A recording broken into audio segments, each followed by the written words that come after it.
So that's where my childhood shirt went. I was like wondering where was it? Where has it been? Where did it gone this whole time? Look at this thumbnail right here.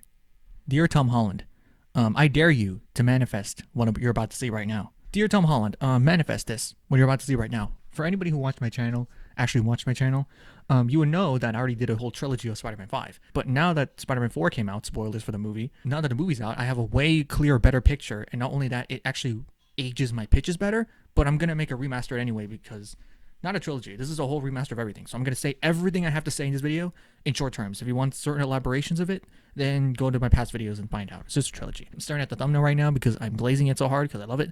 And it's the perfect Spider-Man 5 pitch. I don't care what anyone says, okay? Because I've seen a lot of discourse of what's happening, and I'm like, no, I already got it. This pitch is balancing what I want while also balancing what Marvel will likely do with what I want. What Marvel will likely do. Let me just list off the stuff because I know you're probably going to click off this video because, you know, your attention span. So I'm just going to list off the stuff and then I'll elaborate on it later. Based on the thumbnail, this movie will have the Fan Four Stick, who would take Yelena's runtime. This will have Daredevil, who would take Frank Castle's runtime.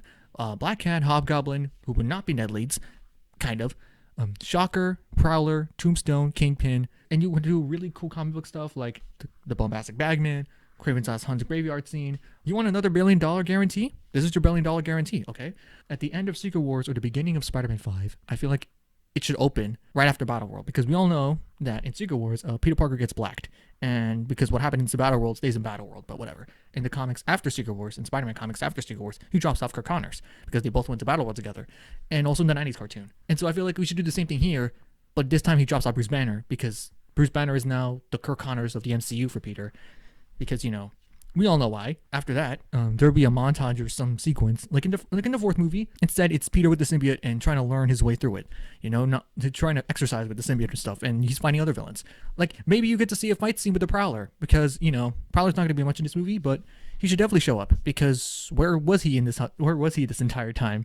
Where were you, Mister Childish Gambino? Where were you, Lando Calrissian? Now let's start with Hobgoblin because can I just get this out of the way because this bugs me.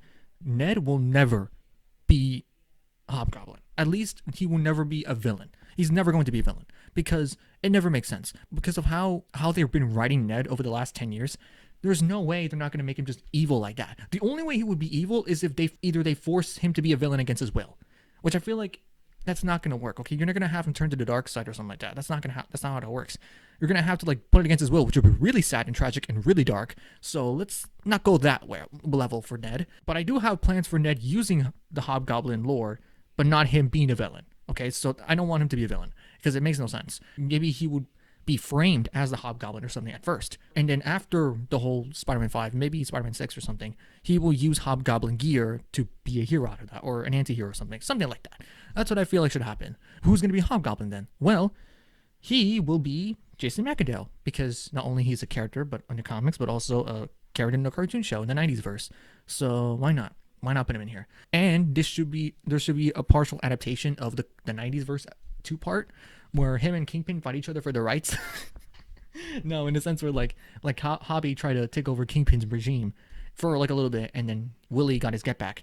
So that's what happened. That should definitely be a plot in this movie. And I feel like to take him down, it would take the power of Peter, Jean DeWolf, and Daredevil, because they all were in the story called The Death of Jean DeWolf. Matt was a crucial character in that story, so why not? If Karen Page does not get killed off in Born Again anytime soon, can we please have her in this movie? Because like I loved MJ and Ned's interactions with Frank and Yelena. I would love to see MJ and Karen meet. That would be amazing. I would love that so much. If only Foggy was here too. If only. Anyway, just 3 trios would have met. Oh, it's sad now. Oh man, that would be amazing. Anyway, speaking of MJ, let's actually transition to the relationship story, because I predicted this so well that I didn't think they were going to do it. Where Spider-Man 4 ends with them being friends, but not in the whole identity thing. I didn't expect it to actually reveal their identity this soon, but it's fair. It works for the movie perfectly. It ended how I wanted it to end, where like they're friends. And then maybe at the end of the 5th movie, they start going out maybe. And then at the end of the 6th movie, they're really together, you know? Because there's no way we're going to end this saga where Tom Daya knew each other and got together through this saga and not end it with them together. Like, there's no way they're not going to do that. Or at least this 2 trilogy saga. Because now Peter's single and MJ's still technically with Paul. What better wrench to throw into this mess than freaking Felicia Hardy. Okay, again, if Marvel and Sony, if you don't play ball and actually have an accurate Black Cat, like a real Black Cat live action in the MCU, then Marvel Studios was a waste. The MCU is a waste. I'm sorry. Like I've said it before, I said it again. Like MCU is a waste if you don't have Black Cat, because she's literally in every other interpretation of the character except for an MCU adaptation. And it's a perfect time. He's got the symbiote, the relationship status between him and MJ. Perfect. There's no better time to do it than now. And at this point, for anyone who questions it, no, I don't really have a preference of her casting anymore. Yes, I did mention the Sabrina Carpenter fan casting, but that was like a 2-time fling of an idea, and I don't really care much about that anymore. So just pick anyone that's good enough. That's it. That's it. Just pick anyone that's good enough, okay? But Black Cat's role is really easy. Like, first of all, she could just not be interested in Peter, but she really loves Spider-Man. But in terms of her plot, she could do anything. You know, she could try to be an anti-hero. She could try to like take down Fisk or work for Fisk, but also try to take plot on him. Like, I feel like Hobby and Black Cat would be good like parallels. It's almost like Vulture trying to get back at Tony Stark. It's the same thing with Hobby trying to get at Kingpin. It'd be really fun.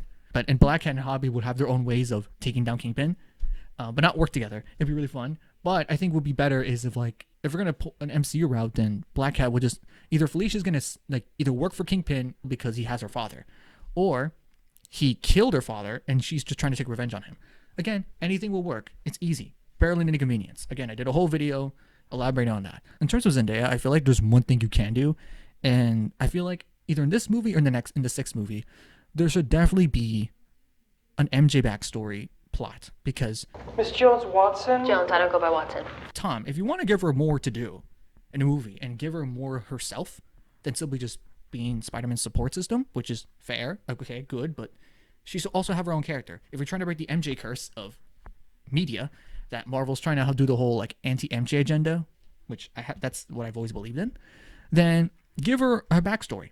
Give her like an MCU version of her backstory. And if you don't know what that backstory is, read on one issue of Spectacular Spider-Man or Parallel Lives. That's the comic where I realized why MJ matters. Like why she is the anchor being in his life. Which why people still are stubborn for the marriage to go back to where it was. Now, in terms of Fisk, bring back Tombstone, please. And have Shocker work for Fisk. Please do that. Like, it'd be great. Also, can I just... Hobby's way better than just another Goblin or another Norman Osborn, because it's kind of... I get there's potential in that story, but in terms of paranoia, but at the same time, you can't repeat another Green Goblin story, because that's why the MCU never really took the similar approach. Like, in terms of villains, they never really gone back to another similar thing. The only time they've done that is No Way Home, because they had the multiverse. And that's why in Homecoming they had Vulture, and then they had Mysterio in Far From Home. Like, Scorpion is also here. That's why, because we're giving more opportunities to put more characters in. So why do we need another Green Goblin if we could just use Hobgoblin? And if you're wondering, how would Hobgoblin exist? Well, it's simple. Hobby just noticed Willem Dafoe somewhere, like either in the background or in news media, and he's like, oh, I like that, and I want to try that. That's it. It's that simple. It's that simple to do. It speaks for itself. I noticed that in case anyone's going to be like, there's a lot going on in this movie. We thought a lot was going to happen in Brand New Day, but it turns out it was way easier to digest. So smoothly digestive, no matter how much stuff was going to be in the movie. So this is going to be the same thing. And in the 6th movie, which is a whole other mess, but I'll get to that another day. But in terms of the symbiote, what better way to have Hobby there? Because not only it's a goblin, but also he is harming Ned, which obviously would trigger something with the symbiote. So, and yes, I know, in case like, oh, the symbiote is not supposed to be that. I know. Feelings would affect the symbiote into becoming an emotional mess. So, because the symbiote's like, hey, I exist. And then, oh, you're human. We are now unstable. We shall have a sequence where the symbiote uses Peter in his sleep and he fights. Like in the Spectacular Spider-Man cartoon and other media, like he should take the symbiote in his sleep. Because it'd be really fun. The closest we ever had to that was when Toby got the symbiote to where he just randomly woke up in the middle of the city. That's literally the only time we saw the symbiote took over in his sleep, but that was barely anything. When Peter had his crash out moment with Scorpion in the 4th movie, that's a perfect foreshadowing to what the symbiote could do. Also, we're definitely going to have in the graveyard scene with Kraven. There's no need for Kraven. You don't even need the graveyard. You just bury him somewhere down below out of hubris or out of cockiness. And then, I don't know, whoever villain buries him. And then once symbiote Peter crashes out, he's like, oh, and then he goes out. And then what follows is one of the greatest things you'll ever see in a Spider-Man movie, which I know it'd be questionable, but listen, a Shocker horror movie scene. Instead of repeating the same 90s verse meme of get back here, Shocker, you pay homage to it in a horror sequence. And instead of yelling Shocker, you don't hear a word. It's a horror movie with Shocker and his goons, or just Shocker by himself, and it's a symbiote Peter horror scene with no dialogue from Peter. Okay, there's not even like run. You don't even hear that. It's just silence. But then there's gonna come a point where Peter and Hobby fight, where it's their final confrontation, and Peter is crashing out, and he beats on Hobby like Batman beating on that one dude in the Pattinson movie. And then, because Peter crashed out so badly, Jean DeWolf tries to stop him. And then we pull a Spider-Man versus Wolverine here and punches her to near death. I was going to split death, but no one's going to allow that. I have a whole original plan of like what Peter's arc will go through after murdering someone by accident, an innocent person let alone. But I feel like since they're not likely going to do it, I might as well punch her to near death. But that's enough for him to feel really guilty. So, and again, it's a full circle moment to the fourth movie where Jean DeWolf tries to calm him down, but now this time she's hurt by him. That's enough to have Peter be like, oh no, not anymore. And then he leaves Hobby to the authorities or whatever. And that's the last of Hobby. Like, Hobby has a few fight scenes in this movie. That's the final fight scene with Hobby, because Peter would just go and visit the Fantastic again, and he'd be like, hey, I need to get this off. Like he's panicking and he wants to get this off. And so we recreate the moment when, you know, the Fantastic and Peter try to get the symbiote off, and then after that he has to get home, so Johnny's like, here's the bombastic bagman, and then that's how he gets off, and that's how he gets home.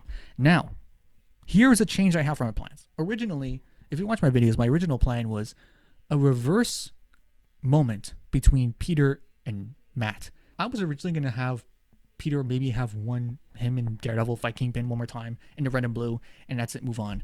And then Peter will be like, after this, I give up being Spider-Man. You know, it's like, because in the comic with Chip Zdarsky with Daredevil, Peter was the one who told Matt, hey, you kind of went offline a bit, so I recommend you to give up being Daredevil. And Matt's like, okay, here. And that's it. Fair enough. But this time, I was originally going to have, it's a switcheroo where Matt tells Peter, hey, give up being Spider-Man. That was my plan. But then I realized after the fourth movie and after what they tend to do, I feel like I have a way better idea, or a way more optimistic idea, because if Spider-Man's supposed to be a symbol of optimism, instead of the comic moment where he said, give up being Spider-Man, in this one, he's like, he motivates Spider-Man. What if Matt Murdock motivates Peter Parker to be Spider-Man again? Peter's clouded by guilt, understandably so, but then Matt Murdock is like, what would Jean DeWolf do if he was with you? She's in a hospital. She's trying her best to help her. However, if she were here right now, what would she say? You have every right to feel how you want to feel, Peter, but she would also tell you to get up and do the right thing, like you always do. This is not the best speech I could come up with, but something like that, where Matt motivates Peter, pull out the red and blue tights again, and they both go after Fisk. Now, obviously, since Fisk is a dude, a powerful dude, I think there should be stuff in the final fight that doesn't have to be just Fisk. You know, the Tinkerer has never came back since Spider-Man Homecoming. I have plans for him in Spider-Man 6, but I feel like if you want to bring him back sooner, and then they defeat Fisk, and finally. Now, I feel like there's this thing where I keep hearing the opinion of, where I'm tired of Matt and Fisk fighting each other, which I kind of get because Matt Murdock has more villains, but at the same time, that's kind of stupid. Where you're like, well, it's like saying I'm tired of Batman and Joker fights. Like, I get it. You just don't like the consistency of it. But the idea of like always coming back to each other is like, it's always been it's in the DNA. So like, what's the point? But I recommend that if this is a movie where you finally have Peter Parker confront Fisk, at some point in the movie, Fisk would definitely find out Peter Parker's Spider-Man. So maybe knowing how the movies are, they're going to have his mask off and everything in the final fight. Fisk is just taunting Peter to kill him or something like that. Like, just be like, break your one rule or whatever, or taunting him. And then Peter is like, knows better. So it's like, I'll make it so it's almost there, but not really. I'm saying like the whole Matt and Fisk thing I mentioned earlier, I mentioned maybe this is the last time the Fisk and Matt would fight. Because, like, what better way to go off in a big bad way than with Spider-Man involved? But maybe this could be their last fight. Not their last interaction, but like their last fight. Or maybe one final fight after this in another Born Again season. But point is, this has to be either their last or second to last fight. In case anyone's like, what about Mr. Negative? I feel like it'd be too obvious to have an already black suit Spider-Man versus a Mr. Negative. I was expecting him to be in Spider-Man 4, but that's perfect because there's a better opportunity for Marvel to get their crap together and get Cloak and Dagger back. So then and Spider-Man fight Mr. Negative, because Mr. Negative and Cloak and Dagger have history together. So what better villain to have a Cloak and Dagger villain than Mr. Negative himself? Either make a special presentation or TV show, a short 6-episode thing, or 4-episode thing, or a movie where Cloak and Dagger are the stars, and then Peter Parker's like the supporting super character, but he shows up a couple times, and Mr. Negative is the main villain. Like, that's how you do it. That's how you win everybody. Anyway, Felicia would kill Fisk? I don't know. There's so many theories you could do. There's so much you can do in this movie, and yet you can make it simple, because that's the beauty of some of the Marvel movies that done well, balancing so much. Whether some of the Avengers movies, Spider-Man 4, Civil War, you had a lot going on, and yet it all worked seamlessly. It all worked smoothly. So yeah, why not have everything you want in this movie? And not also iconic panels and iconic moments. Destin Daniel Cretton, please get on this. I know you're working on Naruto right now, but you better lock in after this or work at the same time. So please get on this, man. This is the perfect Spider-Man pitch because it's what Marvel would most likely do in terms of big stuff, how much we can cram into this movie while also trying to seamlessly blend it together. Obviously, I didn't have everything blend together well, like the best, but I give you my best rough draft so you guys can make it work. I don't know why I'm acting like Marvel's actually going to watch this video. But hey, if you guys willing to play ball, Judgment Day. And then after that is one more day, but Judgment Day. Okay, and then obviously Jean DeWolf lives. Oh, and I forgot. Oh my God, one more thing. The post-credit scene. There's going to be two. Okay, one is going to be Van Forstek kept the symbiote after Peter went there, and the symbiote is hiding there. Now you can have it escape or something, but I feel like my recommendation is that it asexually reproduces to a red child. Story for another day. But then the second post-credit scene is what everybody's finally getting that they want: a real appearance of Miles Morales. So then everybody can finally shut up about it. Look, I love Miles, but like, unlike the rest of y'all, I'm patient. Like, Spider-Verse 3 hasn't come out yet. I'm patient. I've been patient since Tom Holland showed up in Civil War.